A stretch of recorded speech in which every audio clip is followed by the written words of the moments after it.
Chelsea and Arsenal are coming off big wins in the UEFA Champions League. The game on Sunday is must not lose game for either team.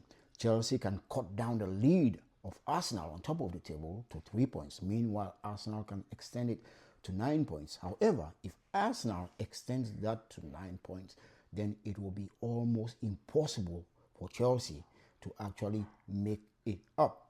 Of course, we just in November.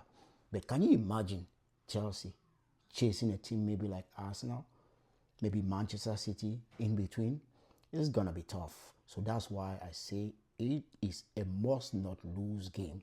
However, a draw would be good also for Chelsea. On the other hand, I think Arsenal is going into this game with everything. Psychologically, it's gonna be a good win for them if they can go to the bridge and make a statement. Let's look at some of the players. Enzo, one of the players with the most shots, and yes, even the most shots on target. I think he has about 12 shots on target in the EPL.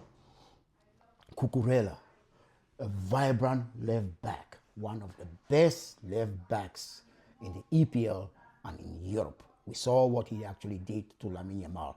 Keep an eye on the runs that he actually makes. The inward runs he makes in between the right back and the right center back. That's important because that creates mismatches and that brings a lot into Chelsea's offensive game. Caicedo, one of the midfielders with the most interceptions. He has lots of energy. The difference is that he actually plays in a sitting position, 6. Meanwhile, on the other side, you have Caicedo and Rice for Arsenal, who can play on both sides of the ball and who actually is also becoming a threat offensively. I think he actually needs to score more goals. He has the opportunity to score more goals if he's making those late runs, into the box.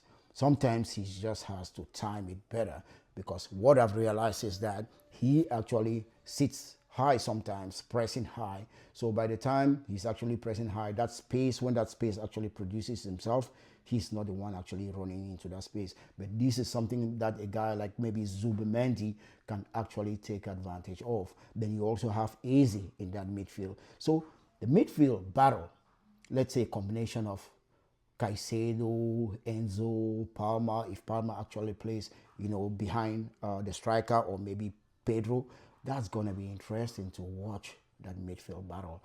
Or maybe James, because Chelsea actually plays with 2 pivots. Either James or Gustavo, it depends on who actually Maresca puts in that position. However, when you look at the other side, you have Rice, you have Eze, who's been red hot, you have Zubimendi. It's gonna be interesting. There's gonna be some good football. But when I look at these two teams, especially like from last year, the teams have actually changed a lot, especially Arsenal. That depth. And the reason I stress on this is if this game actually goes into the second half, which is still competitive, the most intensive team towards the end of the game will have an advantage. And that speaks to the bench of both teams. I personally believe that Arsenal has the best bench, the best team in the EPL. Chelsea can also match it up, because if you look at their injury on Cole Palmer, he's been out for over 2 months. Yet Chelsea is coming into this game sitting just 6 points off Arsenal, second position in the EPL. So that tells you that Maresca also has a very competitive team. However, Chelsea has not been that convincing at home, especially against teams that can sit back and defend. And Arsenal has conceded only 6 goals in 12 games in the EPL. Meanwhile, Chelsea has conceded 12 goals, which is a goal a game. When you look at the attack, Chelsea has scored 23, Arsenal has scored 24.